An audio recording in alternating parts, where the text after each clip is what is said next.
Hi, I'm Phil Williams, the author of the Ordshaw Urban Fantasy series. My latest release is Dyer Punk Witches. This is the story of Kit Hamley, a former punk and activist whose past is catching up to her.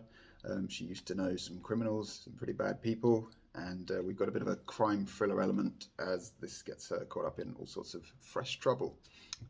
Today I'm going to read the beginning of the book for you, which is essentially a prologue. And let's begin. Way back in 1995, an impatient clamour was rising outside the room, stomping feet, voices shouting over a stereo beat, everyone waiting for the girls to come down. Kit sat on a slightly damp sofa, her hands squeezed together and a knee jumping with nerves. She breathed deep to keep down the little lunch she had managed to eat. "Think they've waited long enough," Bill Fuller said from his position by the door. He was a big man in a brown suit with sharply trimmed mutton chops, making up for his scant wisps of hair up top.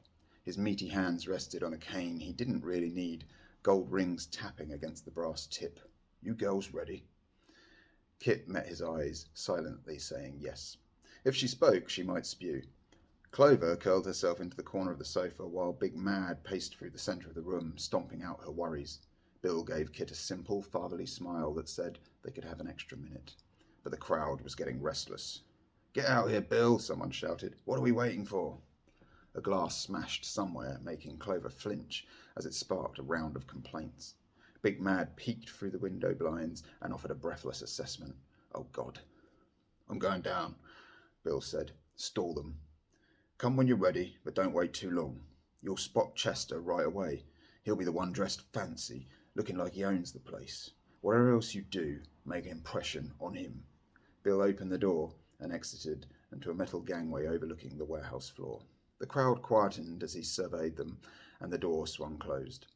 Kit listened to his footsteps descending, heavy on the creaking steps. He called out, "Before we begin, a few ground rules." Bill began a quick back and forth, the words becoming muffled by distance and the returning hubbub of the unhappy crowd. "They're not a bunch of kids," Mads said, still peeking through the blinds. She meant this wasn't a performance for friends or a club full of teenagers like they were used to. No matter what, Kit had assured them. To see Mad nervous stoked Kit, though. Fearless Mad, with her acid tongue and broad frame, clad in studded dark denim, made a hobby of putting bullies in their place. She shouldn't be scared of a bunch of louts. Kit bounced to her feet and said, "It's nothing. We've got this, don't we?" Neither girl responded, so she raised her voice. "You know we do. They're a bunch of clumsy drunks. We've got the power, right?" Mad peeled her eyes away from the window. "They could kill you. These are seriously dangerous bastards." "So are we," Kit insisted, spreading her arms. "Don't we look dangerous, Mad?" Mad considered her. The ripped jeans, leather jacket and skull t-shirt, 3 chains hanging from her belt loop. The tousled bright green hair. Kit's appearance alone was going to shock these men. Mad set her jaw and said, "Yeah." "Clover?" Kit said. Clover, their genius guitarist, the slender, retiring recluse, didn't look up. For all appearances, she was on another plane entirely as she stared through the floor. Kit shoved her shoulder. "Clover, you hear me?" Clover gave a sudden, chilling, dark stare, and Kit faltered. Outside, Bill raised his voice over the renewed disquiet. Things were going to get ugly if Kit didn't get things together. She had promised Bill they could handle this. It wasn't just a payday on the line, it was her reputation. She looked Clover in the eye and said, "No one's even going to know you're here. I'll be the only one they see. I just need you to have my back. You've got my back, right?" Clover barely moved. "We could still do this another way," Mad said. "We're putting on a show," Kit snapped, pointing a finger at her, while keeping her eyes locked on Clover. "Or at least I am.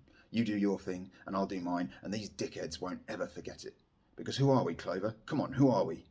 "We're the Dyer girls," Clover whispered at last. "I can't hear you. Who are we?" "We're the Dyer girls," Clover said, chest rising as she came back to the moment, drinking some of Kit's confidence. "And what are we going to do?" Kit said louder. Down below, men were shouting threats at each other on the verge of clashing. Bill had bought all the time he could. If they didn't act, there'd be violence any second. "What are we going to do, Clover?"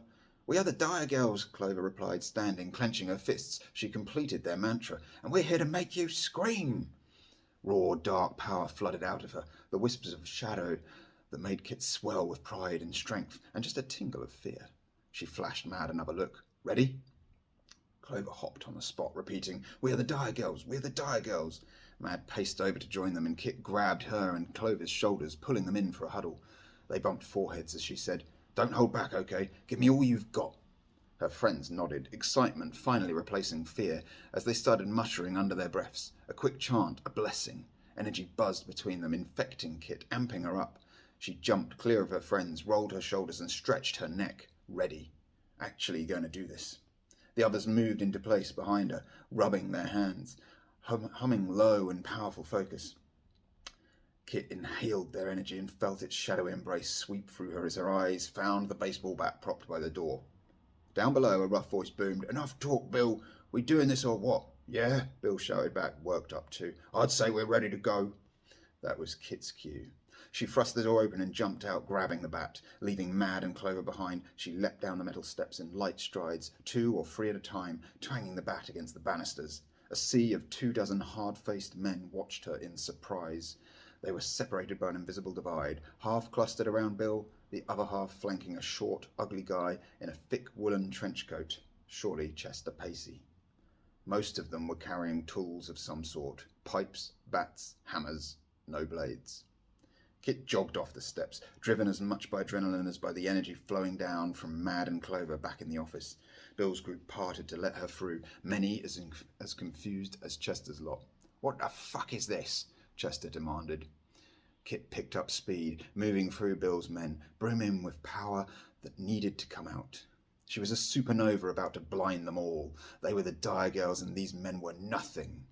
Drew Fuller, at Bill's side, winked as she approached, and his friend Oscar Tallis gave her a disapproving sneer. She ignored them, no time for distractions. She reached the front of the group and skidded to a halt, her boots kicking up dust. Chester gawked at her from across the gap, one hand holding a short lead pipe, the other deep in a pocket like he expected to club people in a one-handed, dignified manner. Huge brutes surrounded him. Kit felt Clover and Mad right there with her, hidden in the office as they were, their voices whispering behind her ear, black mists of power stirring in her veins and covering her skin. She twirled the bat and picked out the biggest, nastiest bastard in the crowd. "You're not bloody serious," Chester said, making his men dutifully snigger. Then Kit shot forward faster, more powerfully than they could follow. Time slowed with a dozen faces showing surprise and fear, big men cowering, holding up arms to shield themselves. She was coming at them hard and no one could stop her. Chester ducked with a startled, disgusted look, but the Hulk Kit had targeted stood tall, more defiant than the others. He had just enough time to throw his arms wide and roar like a champion before her bat came swinging at his face. And that's the end of the prologue. Buy the book to read more. Thank you for watching this reading. Find more Indie Author Reading Library performances on our YouTube channel, along with our Meet the Author interviews and recordings of previous panels. Hit subscribe to get notifications for every new video. Find us at glasgow2024.org and as Glasgow in 2024 on Facebook, Twitter, and Instagram. Check out our cool merch on redbubble.com/people/Glasgow2024/shop. And consider joining us by emailing volunteers@glasgow2024.org.